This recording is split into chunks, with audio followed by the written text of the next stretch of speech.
Hi there and welcome to Protegis' YouTube channel. This is Nick Dumeier, Business Development Manager, and today we're going to actually discuss the differences between conventional panels and addressable ones.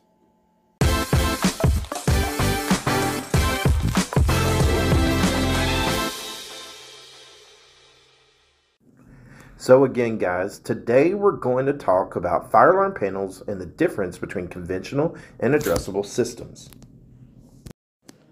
Let's start with conventional panels. These panels are easy to install and cost effective, but it does have some limitations.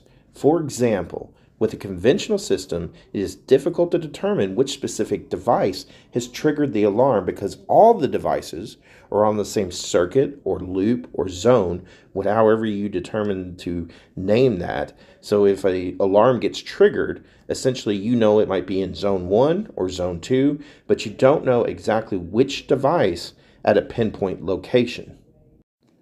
Now, on the other hand, an addressable fire alarm panel, each device has a unique address, allowing the control panel to identify which device has triggered the alarm.